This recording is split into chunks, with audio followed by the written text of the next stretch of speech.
This video has been re-uploaded for archival purposes, as the original upload was recently privated due to the closure of the channel it was hosted on. Therefore, the information in this video is outdated and may no longer be entirely accurate anymore. So, take everything with a grain of salt and enjoy the video.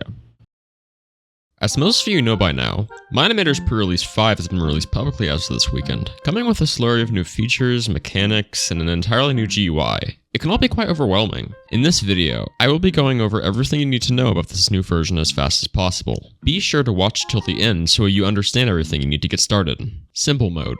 To disable simple mode, there is green text next to the Mine-Imator title that says V2.0 Pre-Release 5 Trial. Click this, and in the bottom right corner you will see a button that says Upgrade, which brings you to a screen asking for an 8-digit code, which you can receive from Mine-Imator.com/upgrade. Click the link on the upgrade screen, optionally donate and get the key, or select I'd rather not donate and get the key. Copy and paste it into this text box, then upgrade. You will still be stuck in simple mode, so open a project and in the top right corner, click this piece of text, then click Enable. This will enable advanced mode. Render settings. In the new update, render settings have been moved away from your settings to your project settings. Under project properties, there will be a drop-down called render settings, which will be set to default. Set it to custom and open the newly added render settings tab to adjust your settings. This will be made easier to find in the next pre-release. Colors and textures. Editing textures of an object has been moved to the Material tab, and color editing is now under Color Properties. Timeline buttons. To access the timeline buttons, add folder, duplicate, delete, export objects, etc. Right-click on the timeline, and all of them will be there. Bleed light. Bleed light was a feature created to simulate how light bleeds through foliage, but was found useful by users to mimic the effect of subsurface scattering on characters and scenery and smooth out the sharp edges of blocks. This has now been replaced with full screen space subsurface scattering. To add and adjust subsurface scattering on an object, select it, drop down the Material tab, then drop down the Subsurface Properties tab, where you can adjust the radius and color.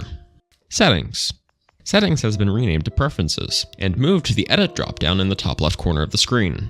Render image or animation. To render an image or animation, in the top left corner click Render, and the options will show up in the drop-down.